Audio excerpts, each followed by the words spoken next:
Good afternoon. Welcome to Jim Munley's World of Weather. Clicked on to long-range weather forecast discussion from March 12th to 26th. We're expecting a couple of bouts of snow, possible snow in the east. I just want to show you snow cover from last year, and then we'll go to this year. There's not much of a difference for now. There's no snow here across this area. We'll take a closer look. Let me see what I have here. The snow coverage, this is last year. Let me see if I can drag it down. Well, you can see it. This is last year. And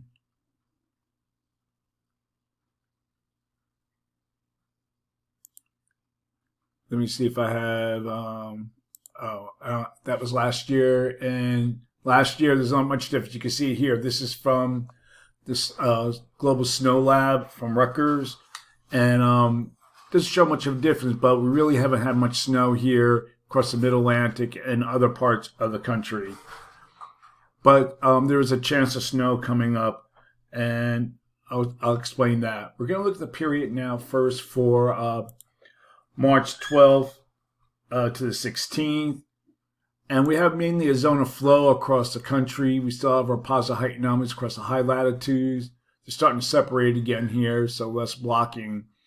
But we have below normal height sea, and we have a ridge that builds in from the Pacific into the southern plains, into portions of the southern plains. Okay, now during this forecast period, we will have an atmospheric river event that will be coming into the west as a series of Pacific fronts move inland. So here we are Sunday. Here's one. Here comes the next. There'll be heavy snow here across the Sierras, and this will also cause some other elevations in the highest elevations, but there are some places that will be receiving rain, and that will cause rapid snow melt. And then in the east, we will have a progressive flow, and we'll have a system here. All right, we'll go here. Here's the first one. Friday night, Saturday, turns to rain, back to snow maybe, early Saturday, and then out. And then here comes the next one for late Sunday into Monday. It looks mainly snow as the system remains to the south. Now we'll look at the GFS. The European deterministics. Now, if you look at the deterministics, here's where the 540 line is, right through central New Jersey. And then we'll look at the European ensembles. Has more to the south. Precipitation does extend to the north, or it's later pushing it to the north. So that'll probably be snow as the system was closer. And then we'll look at the Canadian has snow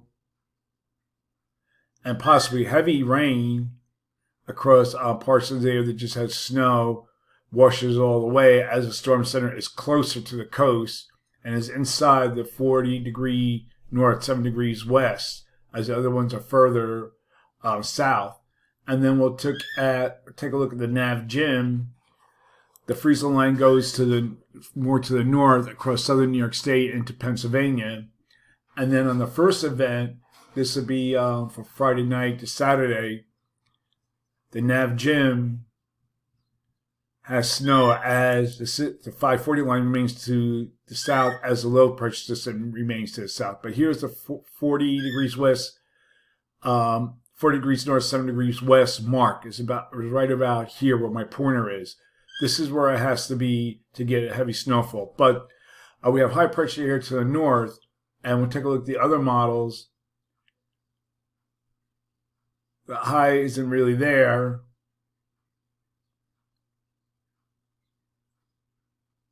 So there's no real cold air source to keep the cold air locked in. Okay, and then further south, there'll be showers and storms across the region. We're going to look at the period now for March 17th to 21st. And positive height anomalies across the high latitudes begin to wane. This is weaker. This kind of moves over to northern Canada. And this ridge kind of moves into Siberia. We have a trough now here across Alaska into the northwest and in the east. This is all right. We'll look at this one, 17th to 21st. The ridge, the GFS tries to build a ridge here in the west. We'll have to see if that happens, where the other models keep mainly a zone of flow with near to below normal heights. So for this forecast period, I'm calling for below normal temperatures here, and I'm calling for anomalies to be 2 to 4 degrees below normal, above normal temperatures here, with anomalies of 2 to 4 degrees above normal for precipitation. Calling for above normal precipitation here, and along the east coast and the southeast, and the probability of occurrence is near 56% here across California due to the atmospheric river event will still be occurring here, and lower anomalies elsewhere, and below normal precipitation forecasts here, and the probability of occurrence is near 35%. Now we're going to look at the period for May. I wrote May. It's supposed to be March 22nd to 26th. And the GFS, you look here, builds a ridge here into the west. Upper low here to the south of the Aleutians, ridge here, trough in the east. However, the other models, even as ensembles, keeps below normal heights, more of a zone of flow. And the positive height anomalies remain here across northern Canada and Greenland and near the Aleutians. So for this forecast period, calling for below normal temperatures for much of the country here, and calling for anomalies being near 4 degrees, maybe closer to 6 degrees in some areas here. And for precipitation, calling for above normal precipitation for a vast area of the country. I think the probability of occurrence will be higher along the west coast and parts of the south, maybe closer to 40, but the rest of the area will be near 35%. So that's the long range weather forecast discussion from March 12th to the 26th. Thanks for coming to Jim Munley's World of Weather, and have a good day.